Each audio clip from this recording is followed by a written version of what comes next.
بسم الله الرحمن الرحيم. عن عقبة بن الحارث رضي الله تعالى عنه قال: صلى أبو بكر العصر ثم خرج يمشي فرأى الحسن يلعب مع الصبيان فحمله على عاتقه وقال: بأبي شبيه بالنبي لا شبيه بعلي وعلي يضحك. رواہ البخاری۔ عقبہ بن حارث رضی اللہ تعالیٰ عنہ فرماتے ہیں حضرت ابو بکر رضی اللہ تعالیٰ عنہ نے عصر کی نماز پڑھی، پھر وہ نکلے، بازار میں چل رہے تھے، دیکھا کہ حضرت حسن رضی اللہ تعالیٰ عنہ بچوں کے ساتھ کھیل رہے ہیں، تو حضرت ابو بکر نے ان کو اپنے کندھوں پہ اٹھا لیا اور فرمایا: میرے والد قربان ہو جائیں، یہ نبی کریم صلی اللہ علیہ وسلم کے مشابہ ہیں، علی کے مشابہ نہیں ہیں۔ اور حضرت علی رضی اللہ تعالیٰ عنہ حضرت ابو بکر کی اس محبت کے منظر کو دیکھ کے مسکرا رہے تھے۔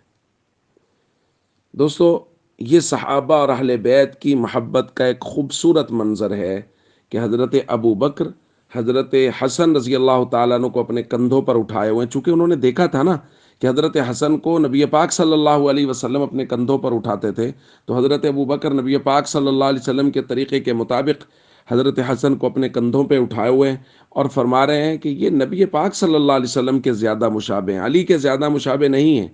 اور یہ منظر دیکھ کے حضرت علی رضی اللہ تعالیٰ عنہ مسکرا رہے ہیں۔ یہ ایک منظر ہے کہ جس میں حضرت ابو بکر اہل بیت سے محبت کر رہے ہیں اور محبت کا اظہار کر رہے ہیں، اور حضرت علی اس منظر کو دیکھ کے خوش ہو رہے ہیں۔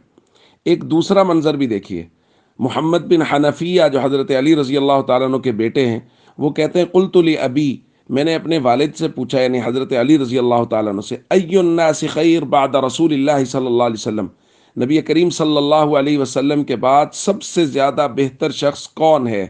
تو حضرت علی رضی اللہ تعالیٰ عنہ نے فرمایا: ابو بکر۔ ان کے بعد سب سے اعلیٰ افضل مرتبے کے اعتبار سے وہ ابو بکر ہیں۔ پھر میں نے کہا: ثم من، پھر کون؟ انہوں نے کہا: ثم عمر، پھر عمر ہیں۔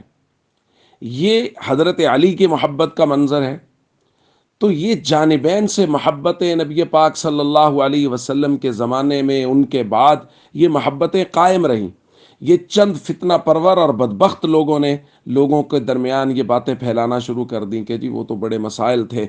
اگر خدا نخواستہ سیدہ فاطمہ الزہرا رضی اللہ تعالیٰ عنہ کے ساتھ کسی قسم کی بھی کوئی زیادتی ہوئی ہوتی حضرت ابو بکر کی طرف سے، تو حضرت علی کیسے کہہ سکتے تھے کہ حضور کے بعد سب سے افضل ابو بکر ہیں رضی اللہ تعالیٰ عنہ؟